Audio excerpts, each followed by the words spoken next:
আসসালামু আলাইকুম। আজকে কথা বলবো রানের দুই পাশে বা রানের চিপার দাঁত বা যেটিকে আমরা টিনিয়া ক্রুরিস বলে থাকি সেই বিষয়টি সম্পর্কে।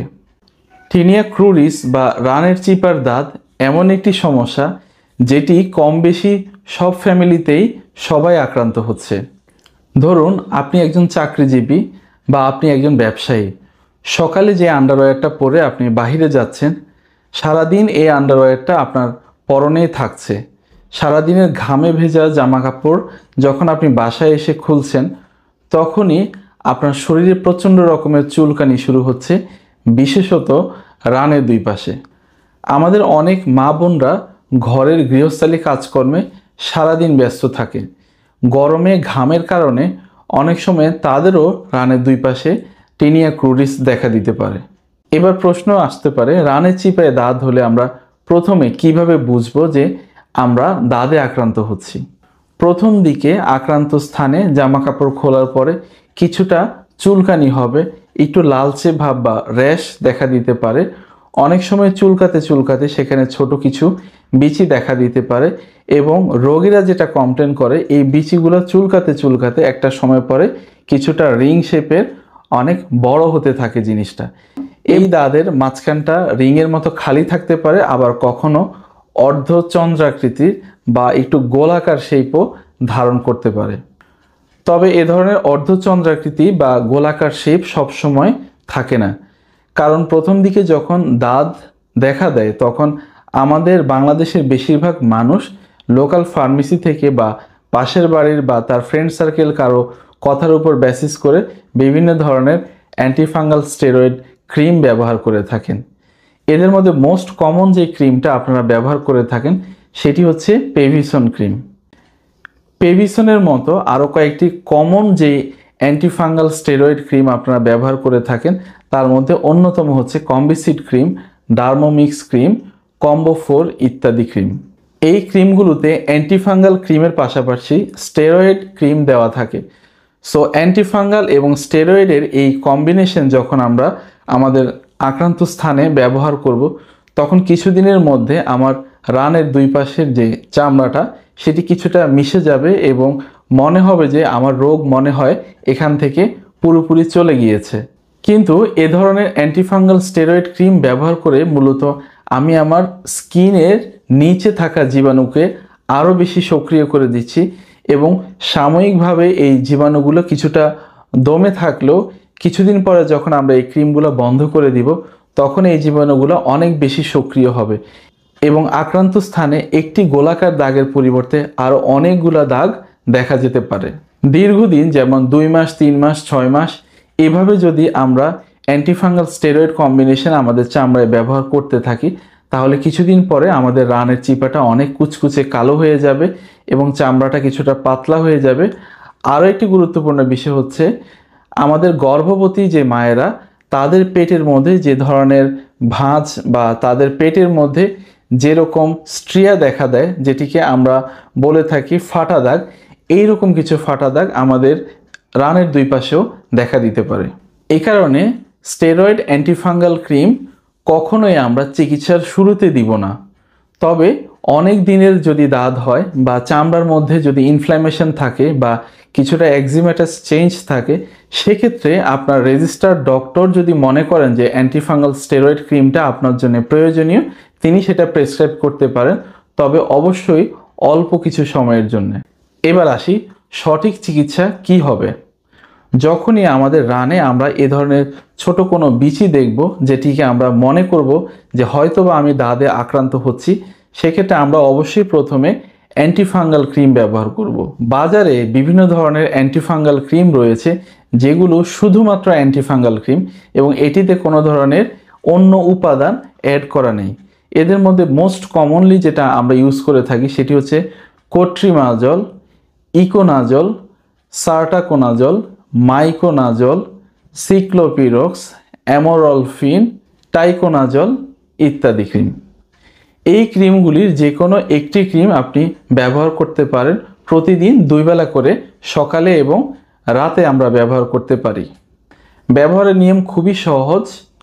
আক্রান্ত স্থানে আমরা ক্রিমটি লাগাবো এবং আক্রান্ত স্থান ছাড়াও আরও 2 সেন্টিমিটার বা 3 সেন্টিমিটার ভালো স্থানেও লাগাবো, যাতে করে ভালো চামড়া এবং খারাপ চামড়া দুই জায়গায় কাভার করে। অ্যান্টিফাঙ্গাল ক্রিম 2 থেকে 3 সপ্তাহ ব্যবহার করার পর যদি আমার মনে হয় আমার আক্রান্ত স্থানটি আগের থেকে অনেক বেশি বড় হয়ে যাচ্ছে, সেক্ষেত্রে আমরা ওরাল অ্যান্টিফাঙ্গাল সেবন করতে পারি। বাজারে বিভিন্ন ধরনের ওরাল অ্যান্টিফাঙ্গাল ট্যাবলেট বা ক্যাপসুল পাওয়া যায়, যেমন ফ্লুকোনাজল, ইট্রাকোনাজল, টার্বিনাফিন ইত্যাদি। এদের মধ্যে প্রথম দিকে আমরা ফ্লুকোনাজল ব্যবহার করে থাকি। এটি 50 mg, 100 mg, 150 এবং 200 mg ক্যাপসুল আকারে পাওয়া যায়। যদি আমরা 50 mg সেবন করি, সেক্ষেত্রে দৈনিক একটি করে 4 থেকে 6 সপ্তাহ খেতে পারি। যদি 150 mg করে খাই, সেক্ষেত্রে প্রতি 3 দিন পর পর একটি করে ক্যাপসুল আমরা খেতে পারি 4 থেকে 6 সপ্তাহ পর্যন্ত। যদি আমরা 200 mg শুরু করি, সেক্ষেত্রে প্রতি সপ্তাহে একটা করে ক্যাপসুল 4 থেকে 6 সপ্তাহ খেতে পারি। এবার আসি ইট্রাকোনাজলে। ইট্রাকোনাজল বাংলাদেশে বহুল প্রচলিত একটি অ্যান্টিফাঙ্গাল ক্যাপসুল। এটি 100 mg এবং 200 mg তে পাওয়া যায়। দৈনিক একটি করে ক্যাপসুল সকালে এবং রাতে 2 বেলা করে আমরা 4 থেকে 6 সপ্তাহ খেতে পারি, আমাদের রোগের অবস্থার উপর নির্ভর করে।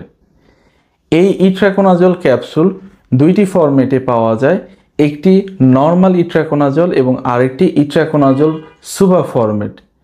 ইট্রাকোনাজল সুবা ফরম্যাট নর্মাল ইট্রাকোনাজলের থেকেও কিছুটা ভালো, কারণ হচ্ছে নর্মাল ইট্রাকোনাজল ক্যাপসুল খাওয়ারের সাথে খেতে হয় বা ভরা পেটে খেতে হয় এবং এটি অ্যাবজর্পশনের জন্য অ্যাসিডিক এনভায়রনমেন্টের প্রয়োজন হয় এবং তুলনামূলকভাবে কম অ্যাবজর্পশন হয়। পক্ষান্তরে ইট্রাকোনাজল সুবা আমরা যে কোনো সময় খেতে পারি, খাওয়ার আগে পরে এ ধরনের কোনো বিষয় নেই এবং এটির বায়ো অ্যাভেলেবিলিটি অনেক বেশি। এটি সাধারণত 65 mg SB ফরম্যাটে পাওয়া যায়। বিভিন্ন কোম্পানির এটি বাজারে আছে। তুলনামূলকভাবে নর্মাল ইট্রাকোনাজলের থেকেও সুবা টেকনোলজির ইট্রাকোনাজল অনেক ভালো কাজ করে। এরপরে আসুন টার্বিনাফিন ট্যাবলেট। এটি 250 mg ট্যাবলেটে পাওয়া যায় এবং আমরা এটি প্রতি রাতে একটি করে ট্যাবলেট 4 সপ্তাহ খাবো। তবে একটা বিষয় মাথায় রাখবেন, এ ধরনের ওরাল অ্যান্টিফাঙ্গাল ট্যাবলেট বা ক্যাপসুল ডাক্তারের পরামর্শ ছাড়া কখনোই খেতে যাবেন না। যেমন আপনার ইন্টারনালি লিভারের প্রবলেম, কিডনির সমস্যা বা ইন্টারনালি কোনো জটিল রোগ যদি থাকে, তাহলে এই ওষুধ খাওয়ার পরে সেই সমস্যাগুলো বেড়ে যেতে পারে। অথবা কমনলি আমরা যেটা পাই, লিভার এনজাইম বা কিডনির পয়েন্ট অনেক সময় বেড়ে যেতে পারে। এই কারণে রেজিস্টার্ড চিকিৎসকগণ অবশ্যই ওরাল অ্যান্টিফাঙ্গাল ট্যাবলেট বা ক্যাপসুল সেবন করার আগে রোগীদেরকে কিছু বেসিক ইনভেস্টিগেশন করানোর পরামর্শ দিয়ে থাকেন। যদি ওরাল অ্যান্টিফাঙ্গাল ওষুধে আপনার দাঁতটি 2 থেকে 3 সপ্তাহের মধ্যেও কোনো রেসপন্স না করে, তাহলে আপনি আপনার ডাক্তারের সাথে যোগাযোগ করুন।